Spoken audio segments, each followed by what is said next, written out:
Welcome back guys. Pokemon का world भरा पड़ा है भाई बहुत सारी अलग अलग मिस्ट्रीज से। अब यार कितनी भी मिस्ट्री के बारे में बात कर ले लेकिन ये खत्म नहीं होंगी भाई, इतनी सारी मिस्ट्रीज हैं। आज की वीडियो में मैं बात करूंगा टॉप 10 बहुत ही ज़्यादा मस्त पोकेमॉन मिस्ट्रीज के बारे में और मैं उनको सॉल्व भी करने वाला हूँ भाई। मतलब जितनी मिस्ट्रीज बताऊंगा सबका तुमको आंसर भी बताने वाला हूँ। तो वीडियो ये बहुत इंटरेस्टिंग होगी, बस एंड तक बने रहना। और लाइक नहीं किया तो अभी से लाइक कर दो। अब वीडियो स्टार्ट करते हैं। मिस्ट्री नंबर 1, टीम रॉकेट के जेसी और जेम्स को उनके फर्स्ट पोकेमॉन यानी कि कॉफिंग और एकन्स किसने दिए। अब जैसे कि हम लोग जानते हैं पोकेमॉन वर्ल्ड के ट्रेनर्स अपनी जर्नी स्टार्ट करते हैं तो उनका फर्स्ट पोकेमॉन, उनका स्टार्टर पोकेमॉन उनको प्रोफेसर के द्वारा मिलता है, जो कि भाई 3 पोकेमॉन होते हैं कैंटो रीजन के अंदर। तो जो 3 थे वो थे स्क्वर्टल, बल्बासौर और चारमैंडर। और इन तीनों में से ही भाई इनका स्टार्टर कोई भी नहीं है। वैसे भी ये पोकेमॉन ट्रेनर भी नहीं बने भाई जेसी और जेम्स जो है, तो इनका ये स्टार्टर्स नहीं है। लेकिन इनके फर्स्ट पोकेमॉन है कॉफिंग और एकन्स। तो अब इनको भाई कैसे मिले हैं पोकेमॉन, ये काफी बड़ी मिस्ट्री और ये काफी ज्यादा लोगों को अभी तक नहीं पता है इसका आंसर। तो आज मैं इनको बताता हूँ। तो island of the giant Pokemon वाला जो एपिसोड था पोकेमॉन एनिमे का, उसके अंदर ये मेंशन किया गया था कि एकन्स जो है वो जेसी को एक बर्थडे प्रेजेंट के तौर पे मिला था। अब ये बर्थडे प्रेजेंट उसको किसने दिया था ये हमको एग्जैक्टली नहीं बताया गया, बट हम अज्यूम कर सकते हैं कि उसके मॉम से ही उसको मिला होगा। मोस्ट प्रोबेबली यही होगा। तो हाँ, मतलब बर्थडे प्रेजेंट में मिला था भाई एकन्स जेसी को। और फिर इसी एपिसोड में हमको ये भी बताया गया था कि जो कॉफिंग है वो जेम्स को क्रिसमस प्रेजेंट पे मिला था, यानी कि क्रिसमस की गिफ्ट के तौर पे उसको मिला था कॉफिंग पोकेमॉन। लेकिन यहाँ पे इसके बारे में एक मिस्ट्री ये है कि भाई पोकेमॉन मास्टर EX जो गेम है उसमें ऐसा बताया गया कि जेम्स का जो कॉफिंग है वो उसको जियोवानी ने दिया था। अब भाई इसको क्रिसमस प्रेजेंट में मिला था, ये एनिमे में बताया गया है। और पोकेमॉन मास्टर EX गेम में ये बताया है कि जियोवानी ने दिया था भाई कॉफिंग जेम्स को। अब इन दोनों में से क्या सच है, कौन सा बिल्कुल सही है भाई, ये तो एकदम ही मिस्ट्री है। तुम्हें क्या लगता है कौन सा वाला ज्यादा सही लग रहा है, तुम्हें कौन सा वाला ज्यादा रियल लग रहा है, कमेंट के अंदर जरूर बताना। बाय द वे है तो भाई दोनों बिल्कुल ऑफिशियली, क्योंकि एक एनिमे के अंदर है और एक बिल्कुल ऑफिशियल पोकेमॉन गेम के अंदर। मिस्ट्री नंबर 2, ये भी यार काफी ज्यादा पॉपुलर है पोकेमॉन फैंस के बीच में कि एक सेम लेजेंडरी पोकेमॉन 2 हो सकते हैं क्या। जैसे कि मान लो अगर एक म्यूटू है तो क्या 2 म्यूटू हैं पोकेमॉन वर्ल्ड में। तो ये सवाल भी काफी पॉपुलर है। अब एनिमे के अकॉर्डिंग देखें तो हाँ भाई लेजेंडरी पोकेमॉन्स एक से ज्यादा होते हैं। जैसे कि हमने देखा है भाई डार्कराय एक भाई डोबियस के पास था और एक हमने मूवी के अंदर फिर अलग देखा था। ऐसे ही भाई जो रेजी पोकेमॉन्स है वो भी हमने देखे हैं। तो हाँ मतलब जो हीटरैन है उसको भी देख सकते हो तुम, अलग अलग हमने देखे हैं। तो ये तो भाई ऑब्वियस रहेगा कि हाँ लेजेंडरी पोकेमॉन्स एक से ज्यादा एग्जिस्ट करते हैं एनिमे के अंदर। लेकिन मुझे लगता है कि पोकेमॉन वाले भी यही चाहते थे कि वो सिर्फ एक ही लेजेंडरी रखें पोकेमॉन वर्ल्ड के अंदर, क्योंकि ओरिजिनली कॉन्सेप्ट यही होगा कि पूरे वर्ल्ड में सिर्फ एक जैसा लेजेंडरी एक ही हो। लेकिन क्योंकि उनको स्टोरी की वजह से दिखाना पड़ जाता होगा यार, उन्होंने पहले किसी के पास दिखा दिया फिर आगे अब स्टोरी में भाई उस लेजेंडरी की जरूरत पड़ रही है तो उनको ऐसे आगे दिखाना पड़ जाता होगा।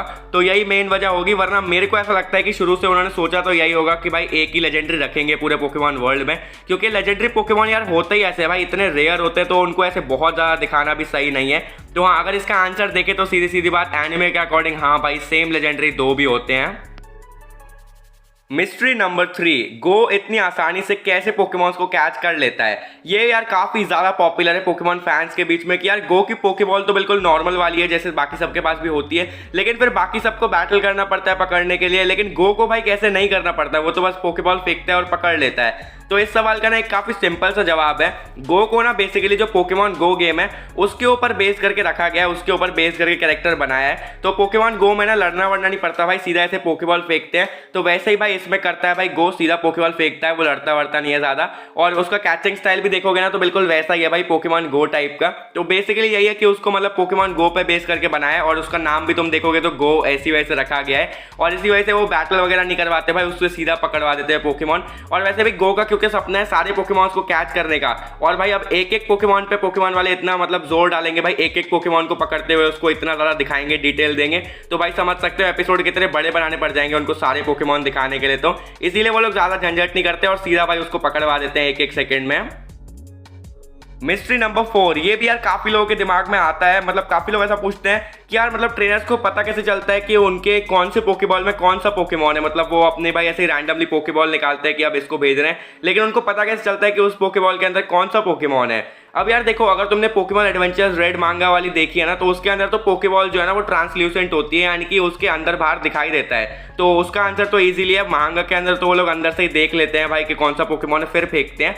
लेकिन एनिमे के अंदर डिफरेंट है, वहाँ पे पोकेबॉल्स ट्रांसल्यूसेंट नहीं होती, उनमें दिखता नहीं है भाई आर पर। तो वहाँ पे कैसे पहचानते हैं भाई? नॉर्मल एनिमे के अंदर ऐश भी हमने देखा है पहचान लेता है। तो ये मेरे को एक काफी पॉपुलर थियरी रेडिट पे मिली थी, जिसके अकॉर्डिंग वो लोग एक ऑर्डर में रखते होंगे अपने पोकेबॉल्स को, मतलब उन्होंने याद कर रखा होगा कि फर्स्ट पे मैंने चार्जर्ड को रखा है, सेकंड पे स्क्वार्टल को, ऐसे करके एक ऑर्डर में याद करके रखा होगा। फिर वो उसी ऑर्डर में निकालते होंगे, मतलब जो भी पोकेमॉन निकालना है नंबर से निकालते होंगे कि नंबर 3 पे मान लो कोई भी पोकेमॉन है पिजियोट है, तो वो नंबर 3 वाला निकालता है पिजियोट को निकालना है। तो हाँ, ये थियरी मेरे को एक्चुअली काफ़ी सही भी लगती है। या फिर रिची टाइप के काफ़ी ट्रेनर्स होते हैं जो कि अपनी पोकेबॉल पे मार्क लगा के रखते हैं, जिससे कि वो अपने पोकेबॉल को पहचान पाए सही से कौन सा पोकेबॉल ऐसा करके। तो ये काफ़ी सही चीज़ है। Mystery number 5। अब यार ये भी काफी लोगों के मन में आता होगा कि जो पोकेमॉन ट्रेडिंग मशीन्स होती हैं ये एग्जिस्ट क्यों करती है पोकेमॉन वर्ल्ड में। मतलब यार अगर तुम्हें किसी ट्रेनर के साथ में ट्रेड करना है तो तुम simply hand to hand trade कर सकते हो, अपनी पोकेबॉल उसको दे के उसकी पोकेबॉल ले सकते हो डायरेक्ट। ये मशीन का बीच में क्या काम होता है, ये मशीन का यूज ही क्यों होता है? अब इसका ना जवाब यही हो सकता है कि यार ये जो मशीन है ना, इससे तुम एकदम ऑफिशियली ट्रेड कर सकते हो। ये मशीन एक ऐसा रिकॉर्ड रखती होगी, जैसे रियल वर्ल्ड में भी यार गवर्नमेंट काफी चीजों का रिकॉर्ड रखती है।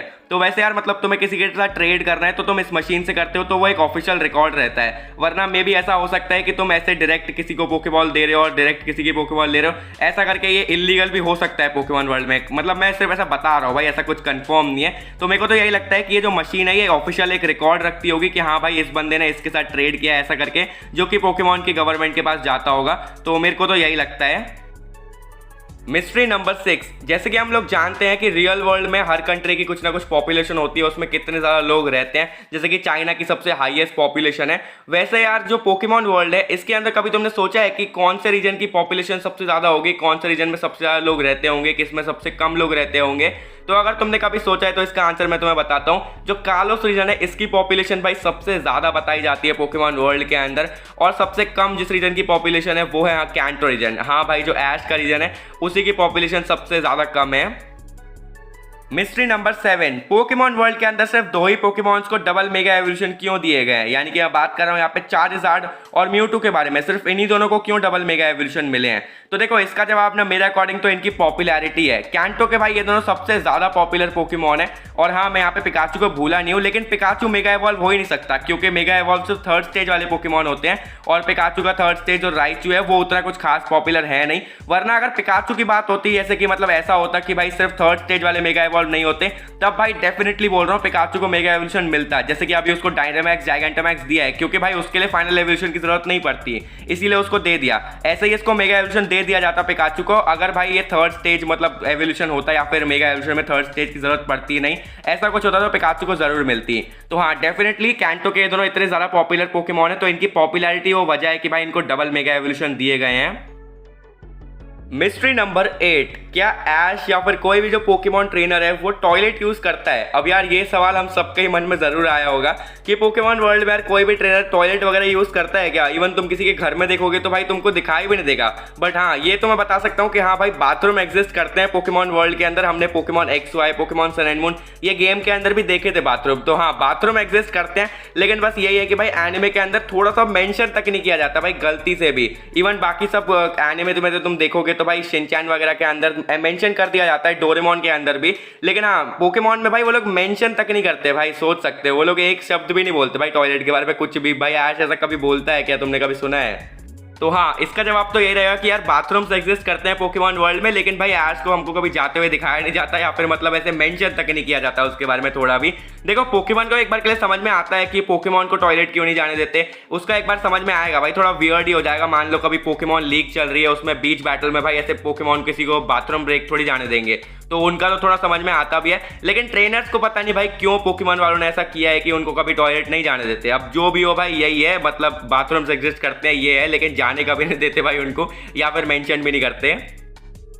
Mystery number 9। ब्रॉक और मिस्टी को उनके जो मेगा स्टोन्स है वो मिले कैसे? जैसे कि हम जानते हैं कि मिस्टी और ब्रॉक अपने एस पोकेमॉन यानी कि स्टीलिक्स और गैराडोस उन दोनों को मेगा एवॉल्व कर सकते हैं, लेकिन उसके लिए लगता है मेगा स्टोन, और वो तो भाई कैंटो से हैं, तो उनको मेगा स्टोन्स मिले कैसे हैं?